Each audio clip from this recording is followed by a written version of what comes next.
Yes, ikaze kuri Cedric Record Power TV. Uyu ni umwanya tugiye kwigira hamwe ukuntu dukora amandazi meza kandi aryoshye.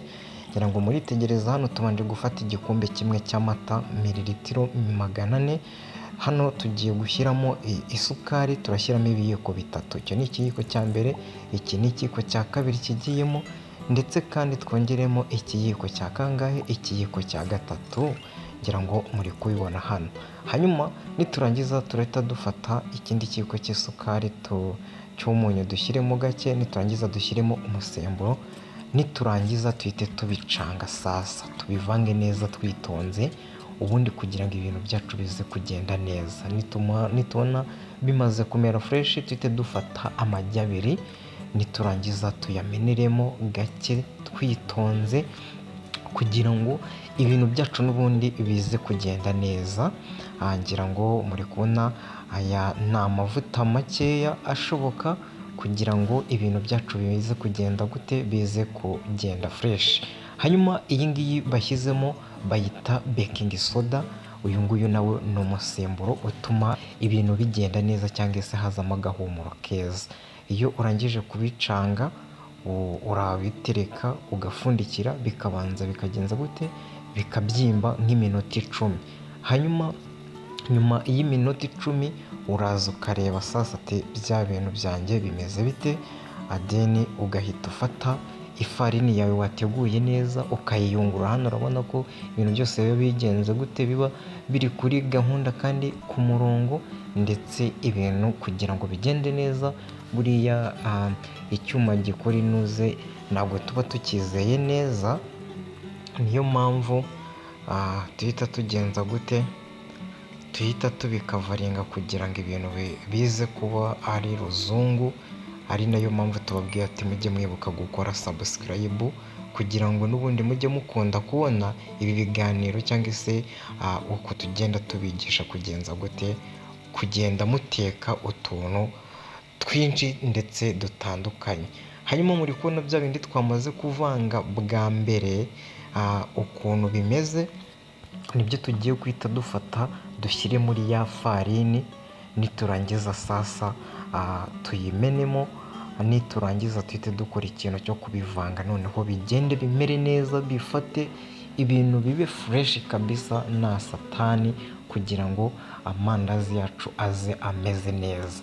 Kugira ngo murayabona igipondo kimeze neza cyane. Ahangaha ni ahandi wakura ubumenyi bw'ukuntu ushobora kuba wakora amandazi utaje hano kuri Cedric Record Power TV kugira ngo n'ubundi mukomeze mubikurikirane.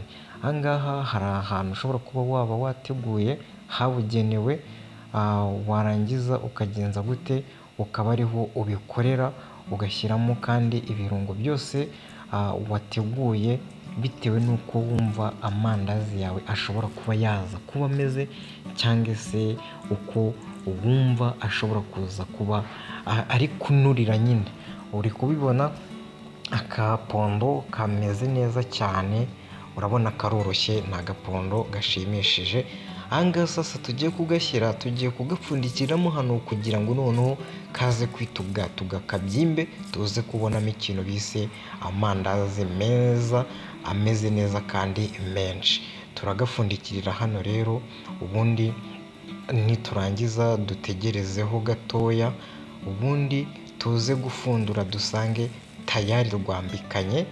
Ngira ngo muri kubibona ahantu uko ruri kungana, runo rupondo rwabaye runini, noneho ubundi tukata tugasubiramo tayari tukagakora neza, tukakamanura fresh, ibintu bikagenda neza.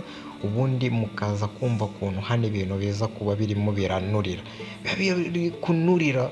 Niyo mpamvu tuba twateguriye isomo kugira ngo wige ukuntu ushobora kuba wakora ikintu cyawe ukagikora neza kandi ikizewe, ndetse ibintu bikaba ari wane.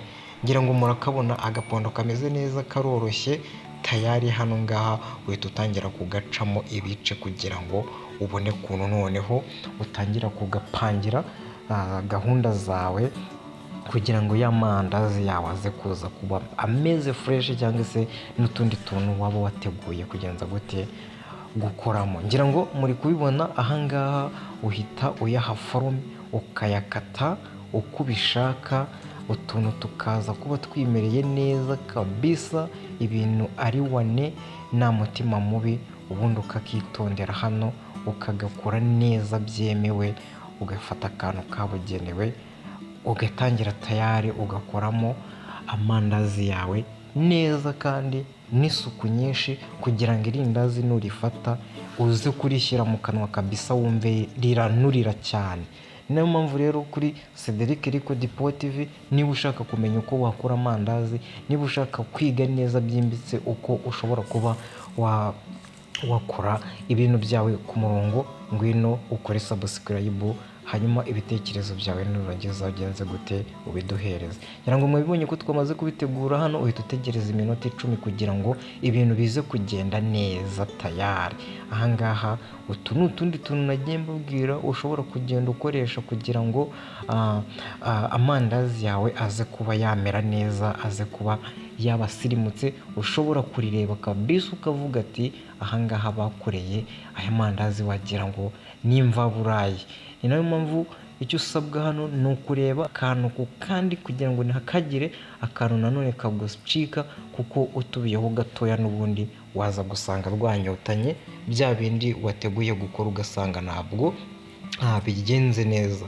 Ni nayo mpamvu rero ujye ukurikira, hanyuma ufate utuntu nk'uko tuba twatubateguriye, ubundi tayari ngira ngo mwamaze kubibona, ugahita ukubita iki ahantu bise mu cyokezo sha. Hariya ni bimwe by'abazungu kabisa, urashyiramo mu minota itarenze ingahe, ibintu bikaba bimeze fresh.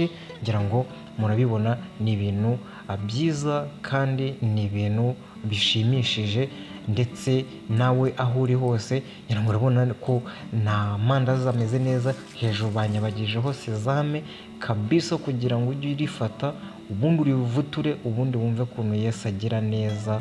Hanyuma ikindi nawe ubutaha wafata ibipimo nk'uko twagiye tubikora, ubundi tayari